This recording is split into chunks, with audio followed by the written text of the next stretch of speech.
সুপ্রিয় দর্শক, স্বাগতম জানাচ্ছি সর্বশেষ আপডেট বাংলা সংবাদে। শুরুতেই সংবাদ শিরোনাম। শুরুতেই জানিয়ে দেব, বাংলাদেশের উত্তাল সংগঠন ভুয়া ভুয়া স্লোগানের মধ্য দিয়ে তারেককে নিয়ে বইছে ঝড়। বিস্তারিত থাকছে প্রতিবেদনে। এদিকে মুন্সিগঞ্জে আলিগ ও অঙ্গ সংগঠনের ঝটিকা মিছিল। বিস্তারিত থাকছে প্রতিবেদনে। আরও জানিয়ে দেব, বিএনপির জবাবদিহিতা মানুষের কাছে, যুক্তরাষ্ট্রের কাছে না, রুমিন ফারহানা। বিস্তারিত থাকছে প্রতিবেদনে। এদিকে রামিসা হত্যা মামলার চার্জশিট রবিবার। বিস্তারিত থাকছে প্রতিবেদনে। আরও জানিয়ে দেব, ১৬ জেলায় রাত ১টার মধ্যে ৬০ কিমি বেগে ঝড়ের সংখ্যা। বিস্তারিত থাকছে প্রতিবেদনে। এদিকে ২৪ ঘণ্টায় হাম ও উপসর্গে ১৩ শিশুর মৃত্যু। বিস্তারিত থাকছে প্রতিবেদনে। আরও জানিয়ে দেব, হজে গিয়ে ২৪ বাংলাদেশের মৃত্যু। বিস্তারিত থাকছে প্রতিবেদনে। আরও জানিয়ে দেব, গাজা গণহত্যায় ইসরায়েলকে অস্ত্র দিয়েছে ভারত, ব্রাজিল সহ ৫১ দেশ। বিস্তারিত থাকছে প্রতিবেদনে। আরও জানিয়ে দেব, যে শর্তে পারমাণবিক কর্মসূচিতে ছাড় দিতে চায় ইরান। বিস্তারিত থাকছে প্রতিবেদনে। এবং সর্বশেষ জানিয়ে দেব, মার্কিন গণমাধ্যম সিবিএসের প্রতিবেদন, ইরানের নতুন হামলার কথা ভাবছে যুক্তরাষ্ট্র। বিস্তারিত থাকছে প্রতিবেদনে। এতক্ষণ শুনছিলেন সংবাদ শিরোনাম, এবারে বিস্তারিত। ঢাকার মিরপুরে একটি শিশুকন্যার রেপ ও মার্ডার ঘটনার অভিঘাতে উত্তাল হয়ে উঠেছে বাংলাদেশ। ঢাকা থেকে চট্টগ্রাম, সিলেট থেকে সাতক্ষীরায় গণবিক্ষোভের আজ প্রকৃতির অগ্নিবাণকেও হারিয়ে দিয়েছে। নির্বিকার সরকার নড়ে বসতে বাধ্য হয়েছে। সর্ববিষয়ে মুখে কুলুপাটা প্রধানমন্ত্রী তারেক রহমান বৃহস্পতিবার বেশি রাতে মিরপুরের পল্লবীতে ওই শিশুকন্যার পরিবারের বাসভবনে গিয়ে দেখা করতে একরকম বাধ্য হলেন। তবে সেখানেও তার হয়ে নিহত শিশুকন্যা সদম্বের কথা বলেছেন স্বরাষ্ট্রমন্ত্রী সালাউদ্দিন আহমেদ। কিন্তু ৩ মন্ত্রীকে সঙ্গে নিয়ে কঠোরতম পুলিশি প্রহরায় তারেক রহমান যখন গাড়ি থেকে নেমে সেই বাড়িতে ঢুকেছেন, সেখানে কিছুক্ষণ কাটিয়ে ফের গাড়িতে এসে উঠেছেন এবং সে গাড়ি যখন ফিরে গিয়েছে তাকে ধাওয়া করেছে স্থানীয় জনতার স্লোগান, ভুয়া ভুয়া। বৃহস্পতিবার রাত 10:30টার কিছু পরে খুন হওয়া শিশুকন্যার বাড়ি থেকে বেরিয়ে স্বরাষ্ট্রমন্ত্রী সালাউদ্দিন সাংবাদিকদের বলেন, তার মা বাবা এবং বড় বোনকে সান্ত্বনা গিয়েছেন প্রধানমন্ত্রী। আমরা তাদের আশ্বস্ত করেছি পুলিশ দ্রুত আসামিকে গ্রেফতার করতে সক্ষম হয়েছে। আসামি এরই মধ্যে ১৬৪ ধারায় স্বীকারোক্তিমূলক জবানবন্দি দিয়েছে। এখন চার্জশিট দেওয়ার পালা। মন্ত্রী বলেন, চার্জশিট দিতে ডিএনএ টেস্টের প্রয়োজন হয়। এই টেস্ট করতে ৪৮ ঘণ্টা সময় লাগে। সেটা শেষ হবে রবিবারের দুপুরের মধ্যে। আমরা সেদিন বিকেলের মধ্যে আদালতে চার্জশিট দাখিল করতে পারব। সালাউদ্দিন জানিয়েছেন, প্রধানমন্ত্রী নিহত শিশুকন্যার বড় বোনের ভরণ-পোষণ ও শিক্ষার দায়িত্ব নিয়েছেন। প্রধানমন্ত্রীর নিজস্ব তহবিল থেকে তিনি সেই সাহায্য করবেন। ইতিমধ্যে ঢাকার আইনজীবীরা আসামি পক্ষের হয়ে আদালতে দাঁড়াবেন না বলে ঘোষণা করেছেন। মিরপুরের পল্লবীর একটি আবাসনের ফ্ল্যাটে নিহত শিশুকন্যাটি থাকত পরিবারের সঙ্গে। স্থানীয় মডেল হাইস্কুলের ৭ম শ্রেণীর মেধাবী এই ছাত্রী মঙ্গলবার নিখোঁজ হওয়ার পরে তার মা পাশের ফ্ল্যাটে খোঁজ করতে যান। গৃহকর্ত্রী দরজা না খোলায় তাদের সন্দেহ হয়। পুলিশ এসে ঘরের মধ্যে শিশুটির গলা কাটা দেহ এবং বাথরুমে একটি বালতির মধ্যে খণ্ডিত মাথাটি পায়। গৃহকর্তা জাকির হোসেন ওরফে সোহেল রানা বেপাত্তা হয়ে যায়। ময়নাতন্ত্রে প্রমাণ মেলে ৭ বছরের শিশুকন্যাটিকে হত্যা করার আগে ধর্ষণ করা হয়। তবে ৭ ঘণ্টার মধ্যে পুলিশ প্রধান আসামি সোহেল রানাকে গ্রেফতার করে। তার স্ত্রী স্বপ্নাকেও গ্রেফতার করা হয়। স্বপ্নাই জানায় তার স্বামী বিকারগ্রস্ত। ধর্ষণের পরে প্রমাণ লোপাটের জন্য শিশুটিকে হত্যা করেছে। পরে সোহেল রানাও ম্যাজিস্ট্রেটের কাছে জবানবন্দি দেয়। জামায়াতের নির্দেশে পরিচালিত মোহাম্মদ ইউনূসের অন্তর্বর্তী সরকারের আমল থেকেই বাংলাদেশে মৌলবাদীদের যেমন বাড়বাড়ন্ত হয়েছে, মহিলা ও শিশুদের নিরাপত্তা শিখে উঠেছে। মৌলবাদীরা রাস্তাঘাটে নারীদের উপরে হামলা করেছে। কেন তারা হিজাব বা বোরখা না পরে রাস্তায় বেরিয়েছেন জানতে চেয়েছে। মাদ্রাসাগুলিতে পুরুষ ও নারী নির্বিশেষে শিশু ধর্ষণের অজস্র ঘটনা ঘটেছে। এই পরিস্থিতিতে মিরপুর পল্লবীর এই ভয়ানক ঘটনা যেন বারুদে অগ্নি সংযোগ ঘটিয়েছে। পুলিশ কাজ করলেও সরকার ও প্রধানমন্ত্রীর উদ্ভূত নীরবতা বিক্ষোভকে মাত্রা ছাড়া করে তুলেছে। ঢাকা বিশ্ববিদ্যালয়ে মিছিল করে সরকারের মুণ্ডুপাত করেছেন ছাত্ররা। ৫ কিলোমিটারেরও বেশি লম্বা মানববন্ধনে স্কুলের শিশুরাও হাতে পোস্টার নিয়ে মায়ের সঙ্গী হয়েছে। চট্টগ্রামে পুলিশ ও ছাত্রদের সংঘর্ষ চলেছে রাতভর। ধানমন্ত্রী মিরপুরের উপর দিয়ে গাজীপুর যাচ্ছেন, খবর পেয়ে স্থানীয় মানুষ দাবি তোলেন নিহতের বাড়ি তাকে আসতেই হবে। গতিক সুবিধার নয় বুঝে অবশেষে রাত 10টার সময় স্বরাষ্ট্রমন্ত্রী, আইনমন্ত্রী আসাদুজ্জামান, ক্রীড়া প্রতিমন্ত্রী আমিনুল হক এবং বিএনপি নেতাদের নিয়ে শিশুকন্যার পরিবারের সঙ্গে দেখা করলেন তারেক। কিন্তু তাদের ঘিরে জনতা একটাই স্লোগান দিয়ে গেলেন, ভুয়া ভুয়া। পুলিশও নিবৃত্ত করতে পারল না মানুষকে। এদিকে মুন্সিগঞ্জে আওয়ামী লীগ ও অঙ্গ সংগঠনের ঝটিকা মিছিল। শেখ হাসিনার স্বদেশ প্রত্যাবর্তন দিবস উপলক্ষে মুন্সিগঞ্জ সদরে ঝটিকা মিছিল করেছে কার্যক্রম নিষিদ্ধ ঘোষিত আওয়ামী লীগ, যুবলীগ, ছাত্রলীগ ও সহযোগী অঙ্গ সংগঠনের নেতাকর্মীরা। শনিবার ২৩ মে ভোরে মুন্সিগঞ্জ সদর উপজেলার বজ্রযোগিনী মহাকালী ইউনিয়নের সংযোগস্থল ভাঙা ও রামসিং এলাকায় মুক্তারপুর দিঘিরপাড় সড়কে এই মিছিল অনুষ্ঠিত হয়। স্থানীয় সূত্র জানায়, যুবলীগ নেতা আব্দুর রহমান জীবনের পৃষ্ঠপোষকতায় আয়োজিত এ মিছিলে বিভিন্ন অঙ্গ ও সহযোগী সংগঠনের নেতাকর্মীরা অংশ নেন।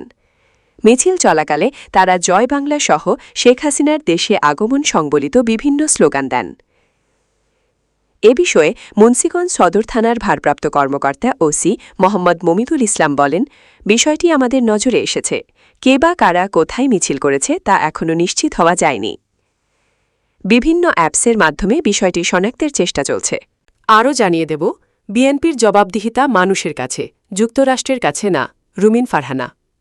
বিএনপির জবাবদিহিতা মানুষের কাছে, যুক্তরাষ্ট্রের কাছে না বলে মন্তব্য করেছেন ব্রাহ্মণবাড়িয়া ২ আসনের স্বতন্ত্র সংসদ সদস্য ব্যারিস্টার রুমিন ফারহানা। তিনি বলেছেন, যুক্তরাষ্ট্রের সঙ্গে বাণিজ্য চুক্তি ইতিহাসের সবচেয়ে বাজে চুক্তি। সংসদে আলোচনা দরকার। জাতীয় ঐকমত্য গড়ে তুলে এ চুক্তি থেকে সরে আসা উচিত। শুক্রবার জাতীয় প্রেস ক্লাবে গণতান্ত্রিক রাষ্ট্র পরিষদ আয়োজিত বিএনপি সরকারের ৩ মাস প্রাপ্তি ও প্রত্যাশা শীর্ষক আলোচনা সভায় রুমিন ফারহানা একথা বলেন। এ সময় তারেক রহমান অন্তর্ভুক্তমূলক দেশ গঠন করতে পারবেন বলে আশাবাদ ব্যক্ত করেন তিনি। রুমিন বলেন, এ বছরের ডিসেম্বরের মধ্যে গঙ্গার পানি যুক্ত করা লাগবে। পদ্মা ব্যারেজ ইতিবাচক। তিস্তা পানি ব্যবস্থাপনাও ভালো উদ্যোগ। ৫৪টি নদীর ন্যায্য অধিকার নিয়ে আলোচনা দরকার। তিনি আরও বলেন, সমতা ন্যায্য অধিকারের ভিত্তিতে ভারতের সঙ্গে অমীমাংসিত বিষয়গুলো সমাধান হোক। পশ্চিমবঙ্গে বিজেপির উত্থানের পর উস্কানি দিচ্ছে।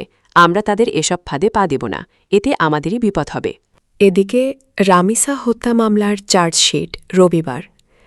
রাজধানীর মিরপুরের পল্লবীতে ৮ বছরের শিশু রামিসাকে ধর্ষণের পর হত্যার ঘটনায় করা মামলায় deoxyribo nucleic acid DNA test সম্পন্ন হয়েছে। ফলে আগামীকাল রবিবারের ২৪ মের মধ্যেই এ মামলার অভিযোগপত্র চার্জশিট আদালতে দাখিল করা হতে পারে। মামলার তদন্ত কর্মকর্তা ও পল্লবী থানার উপনিরীক্ষক এসআই ওহিদুজ্জামান শনিবার ২৩ মে গণমাধ্যমকে এই তথ্য জানান। তিনি বলেন, ডিএনএ টেস্ট সম্পন্ন হয়েছে। আজ রিপোর্ট হাতে পেলে মামলার চার্জশিট দাখিল করা সম্ভব হবে।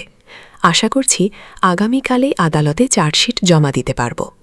এদিকে এ মামলায় গত বুধবার ২০ মে গ্রেফতার আসামি সোহেল রানা দোষ স্বীকার করে আদালতে জবানবন্দি দিয়েছেন। তিনি ঘটনার আগে ইয়াবা সেবন করেছিলেন বলে জবানবন্দিতে উল্লেখ করেন। ওই দিন ঢাকার মেট্রোপলিটন ম্যাজিস্ট্রেট আমিনুল ইসলাম জুনায়েদ ফৌজদারি কার্যবিধির ১৬৪ ধারায় আসামির জবানবন্দি রেকর্ড করেন। পরে আদালত তাকে কারাগারে পাঠানোর আদেশ দেন। জবানবন্দিতে সোহেল জানান, ১৯ মে সকাল ৯:৩০টার দিকে রামিসা ঘর থেকে বের হলে তার স্ত্রী স্বপ্না আক্তার তাকে রুমের ভেতরে নিয়ে যান। এরপর বাথরুমে নিয়ে ছোট্ট রামিসাকে ধর্ষণ করেন সোহেল। এর মধ্যে শিশু রামিসার মা দরজায় কড়া নাড়তে থাকেন। তিনি আরও জানান, এ সময় সোহেল তাকে গলা কেটে হত্যা করেন। মরদ গুম করার জন্য তার মাথা ধারালো ছুরি দিয়ে কেটে গলা থেকে আলাদা করেন তিনি। এরপর ২ হাত কাঁধ থেকে আংশিক বিচ্ছিন্ন করে মরদ বাথরুম থেকে শয়নকক্ষে এনে খাটের নিচে রাখেন। ঘটনার সময় তার স্ত্রী একই রুমে ছিলেন। পরে জানালার গ্রিল কেটে পালিয়ে যান সোহেল। মাদক সেবন করে বিকৃত যৌনকর্মে লিপ্ত হওয়া এই আসামি আদালতকে জানান, ভুক্তভোগীর পরিবারের সঙ্গে তার কোনো পূর্বশত্রুতা ছিল না। মামলা সূত্রে জানা যায়, রামিসা পপুলার মডেল হাই স্কুলের ২য় শ্রেণীর ছাত্রী ছিল। মঙ্গলবার ১৯ মে সকাল ৯:৩০টার দিকে ঘর থেকে বের হলে স্বপ্না তাকে কৌশলে রুমের ভেতরে নেন। ওই দিন সকাল ১০:৩০টার দিকে রামিসাকে স্কুলে যাওয়ার জন্য খোঁজাখুঁজি করতে থাকেন তার মা। এক পর্যায়ে আসামির রুমের সামনে শিশুটির জুতা দেখতে পান তিনি।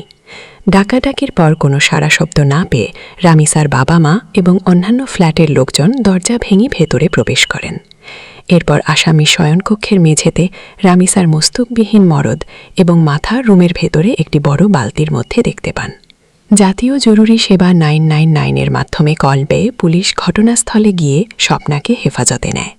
তথ্যপ্রযুক্তির সহায়তায় নারায়ণগঞ্জের ফতুল্লা থানার সামনে থেকে সোহেল রানাকে গ্রেফতার করে পুলিশ।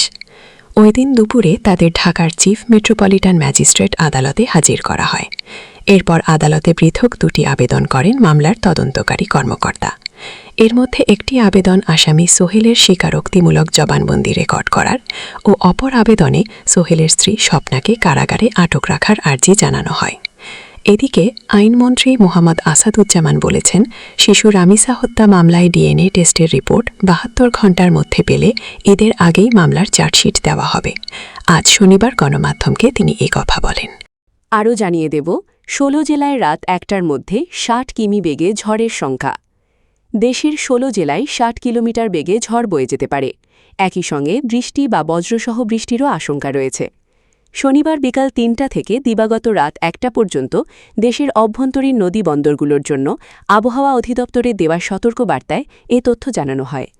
এতে বলা হয়, রংপুর, রাজশাহী, পাবনা, বগুড়া, যশোর, কুষ্টিয়া, ফরিদপুর, মাদারীপুর, ঢাকা, ময়মনসিংহ, বরিশাল, পটুয়াখালী, নোয়াখালী, কুমিল্লা, চট্টগ্রাম এবং সিলেট জেলার ওপর দিয়ে পশ্চিম অথবা উত্তর পশ্চিম দিক থেকে ঘণ্টায় ৪৫ থেকে ৬০ কিলোমিটার বেগে অস্থায়ীভাবে দমকা অথবা ঝড়ো হাওয়া বয়ে যেতে পারে।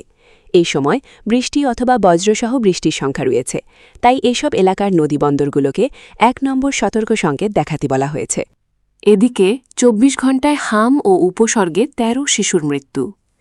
সারা দেশে গত ২৪ ঘণ্টায় হাম ও হামের উপসর্গ নিয়ে আরও ১৩ শিশুর মৃত্যু হয়েছে। এ নিয়ে মোট মৃতের সংখ্যা দাঁড়িয়েছে ৫১২ জনে। এছাড়াও হাম ও হাম উপসর্গে ২১৩২ শিশু হাসপাতালে ভর্তি হয়েছে, যা চলতি বছরে একদিনে হামে আক্রান্ত হয়ে সর্বোচ্চ সংখ্যক রোগী। শনিবার স্বাস্থ্য অধিদপ্তরের কন্ট্রোল রুম থেকে পাঠানো এক সংবাদ বিজ্ঞপ্তিতে এ তথ্য জানানো হয়। এতে বলা হয়, গত ২৪ ঘণ্টায় সন্দেহজনক হাম রোগীর সংখ্যা ১৯৬৭ জন এবং গত ১৫ মার্চ থেকে ২৩ মে পর্যন্ত সন্দেহজনক হাম রোগীর সংখ্যা ৬৩,৫০৭ জন। গত ২৪ ঘণ্টায় নিশ্চিত হাম রোগীর সংখ্যা ১৬৫ জন এবং গত ১৫ মার্চ থেকে ২৩ মে পর্যন্ত নিশ্চিত হাম রোগীর সংখ্যা ৮,৪৯৪ জন। ১৫ মার্চ থেকে ২৩ মে পর্যন্ত সন্দেহজনক হাম রোগে হাসপাতালে ভর্তি হয়েছে ৪৯,৩৮৯ জন। একই সময়ে সুস্থ হয়ে হাসপাতাল থেকে ছাড়পত্র পেয়েছে ৪৫,১০০ জন। গত ২৪ ঘণ্টায় হাম সন্দেহে ১২ জনের মৃত্যু হয়েছে এবং ১৫ মার্চ থেকে ২৩ মে পর্যন্ত সন্দেহজনক হামে মোট ৪২৬ জনের মৃত্যু হয়েছে। গত ২৪ ঘণ্টায় নিশ্চিত হামে ১ জনের মৃত্যু হয়েছে এবং ১৫ মার্চ থেকে ২৩ মে পর্যন্ত নিশ্চিত হামে ৮৬ জনের মৃত্যু হয়েছে। আরও জানিয়ে দেব, হজে গিয়ে ২৪ বাংলাদেশের মৃত্যু। চলতি বছর হজ পালনে সৌদি আরবে গিয়ে এখন পর্যন্ত ২৪ জন বাংলাদেশি মারা গেছেন। মৃতদের মধ্যে ১৭ জন পুরুষ ও ৭ জন নারী। তাদের মধ্যে মক্কায় মারা গেছেন ১৫ জন এবং মদিনায় ৯ জন। সর্বশেষ ২২ মে ৩ জনের মৃত্যুর খবর পাওয়া গেছে। তারা হলেন চট্টগ্রামের রাঙ্গুনিয়ার মোহাম্মদ নজরুল ইসলাম ৬১, কিশোরগঞ্জের তারাইলের সালেহা বেগম ৫০ এবং ঢাকার মোহাম্মদপুরের কাজী মোহাম্মদ গিয়াসউদ্দিন ৭২। শনিবার ২৩ মে ধর্ম মন্ত্রণালয়ের হজ ম্যানেজমেন্ট সূত্রে এ তথ্য জানা গেছে নিবন্ধিত সব হজযাত্রী সৌদি আরবে পৌঁছেছেন। সৌদি পৌঁছানো ৭৯,১৬৪ বাংলাদেশি হজযাত্রীর মধ্যে এখন পর্যন্ত ২৪ জন বাংলাদেশি হজযাত্রীর মৃত্যু হয়েছে। চলতি বছর হজে গিয়ে প্রথম মৃত্যু হয় গত ২১ এপ্রিল। ওই দিন জয়পুরহাট সদরের মোহাম্মদ নাইম উদ্দিন মণ্ডল ৭৫ মারা যান।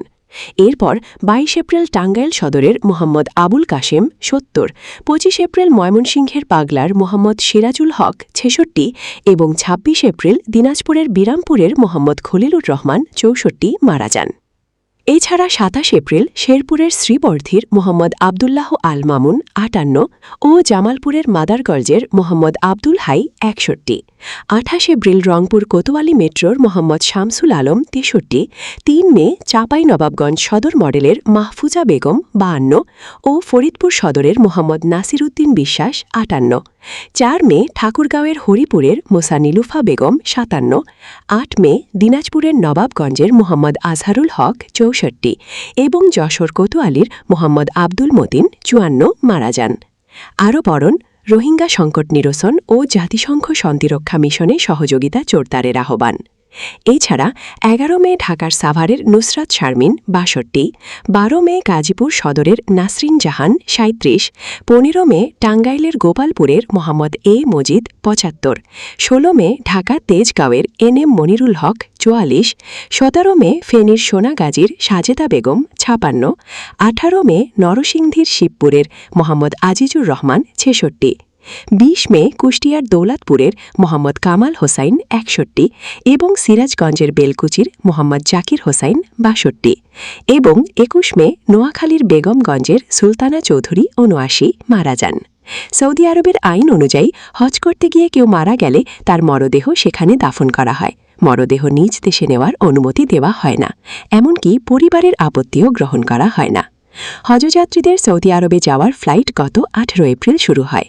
হজ শেষে ফিরতি ফ্লাইট শুরু হবে 30 মে থেকে। দেশে ফেরার শেষ ফ্লাইট আগামী 30 জুন। এদিকে গাজা গণহত্যায় ইসরায়েলকে অস্ত্র দিয়েছে ভারত, ব্রাজিল সহ 51 দেশ। 2024 সালের জানুয়ারি হাড় কাঁপানো এক শীতের দিনে নেদারল্যান্ডসের দ্য হেগ শহরে অবস্থিত আন্তর্জাতিক বিচার আদালতের আইসিজের সামনে জড়ো হয়েছেন হাজার হাজার বিক্ষোভকারী। লক্ষ্য গাজায় ইসরায়েলের চালানো 100 দিনেরও বেশি গণহত্যামূলক যুদ্ধের নিন্দা জানানো। অন্যদিকে প্রায় 3000 কিলোমিটার দূরে অবরুদ্ধ গাজার ফিলিস্তিনিরা তখন ইউটিউব লাইভ স্ট্রিমে আইসিজের কার্যক্রম দেখছিলেন। আর যারা দেখছিলেন না তারা ব্যস্ত ছিলেন ইসরায়েলের বোমা থেকে বেঁচে থাকার লড়াইয়ে। জাতিসংঘের গণহত্যা কনভেনশনের 8 দশকের ইতিহাসে খুব কম সংখ্যক অভিযোগ সর্বোচ্চ আদালতে উঠেছে। সেদিন দক্ষিণ আফ্রিকা বিশ্বের সর্বোচ্চ আদালতের কাছে আবেদন জানিয়েছিল গাজায় ইসরায়েলি বাহিনীর এই নির্মম হামলা গণহত্যা, অর্থাৎ একটি জাতি, ধর্মীয় বা গোষ্ঠীকে আংশিক বা সম্পূর্ণ ধ্বংস করা কিনা তা খতিয়ে দেখতে। আদালতের ভেতরে দক্ষিণ আফ্রিকার পক্ষে আইরিশ আইনজীবী ব্লিন নিগ্রালাই বিচারকদের উদ্দেশ্য করে বলেছিলেন, আন্তর্জাতিক সম্প্রদায় ফিলিস্তিনি জনগণকে রক্ষা করতে ব্যর্থ হচ্ছে।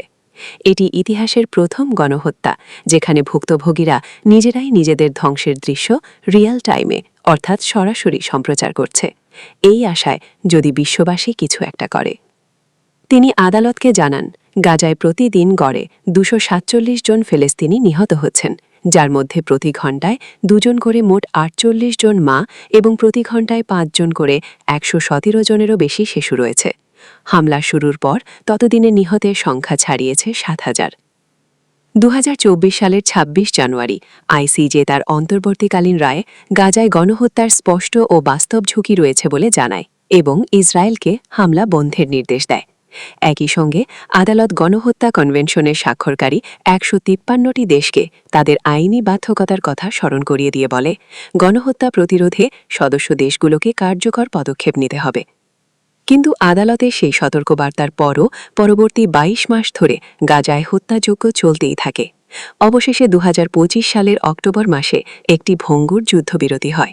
ততদিনে গাজায় নিহতের সংখ্যা 7000 থেকে 70000 ছাড়িয়ে গেছে এবং আহতের সংখ্যা দাঁড়ায় প্রায় 1,71,000-এ। আর এই পুরো সময় জুড়ে বিশ্বের বিভিন্ন প্রান্ত থেকে ইসরায়েলের নির্বিঘ্নে অস্ত্র সরবরাহ করা চলছিল। কাতার ভিত্তিক সংবাদমাধ্যম আল জাজিরার কয়েক মাসব্যাপী দীর্ঘ অনুসন্ধানী প্রতিবেদনে এমন 51টি দেশের নাম উঠে এসেছে যারা গাজা যুদ্ধের পুরো সময়ে ইসরায়েলকে অস্ত্র সরবরাহ করেছে। আইসিজে গাজায় গণহত্যার বিষয়ে সতর্ক করার পরও এই 51 দেশ থেকে ইসরায়েলে সামরিক সরঞ্জাম ও অস্ত্র উৎপাদন সামগ্রী পাঠানো অব্যাহত ছিল। আল জাজিরা ইসরায়েলি ট্যাক্স অথরিটির 2022 থেকে 2025 সাল পর্যন্ত আমদানি সংক্রান্ত তথ্য, কাস্টমস রেকর্ড এবং তথ্য অধিকার অর্থাৎ FOI আইনের আওতায় পাওয়া নথিপত্র বিশ্লেষণ করেছে। তাদের বিশ্লেষণে দেখা গেছে যে ইউরোপ, এশিয়া, উত্তর আমেরিকা ও দক্ষিণ আমেরিকার এসব দেশ থেকে ইসরায়েলে ব্যাপক পরিমাণ সামরিক সরঞ্জাম সরবরাহ করা হয়েছে। উদ্বেগের বিষয় হল এই তালিকায় নাম থাকা প্রতিটি দেশই জাতিসংঘের গণহত্যা কনভেনশনের স্বাক্ষরকারী রাষ্ট্র। আরও জানিয়ে দেব যে শর্তে পারমাণবিক কর্মসূচিতে ছাড় দিতে চায় ইরান।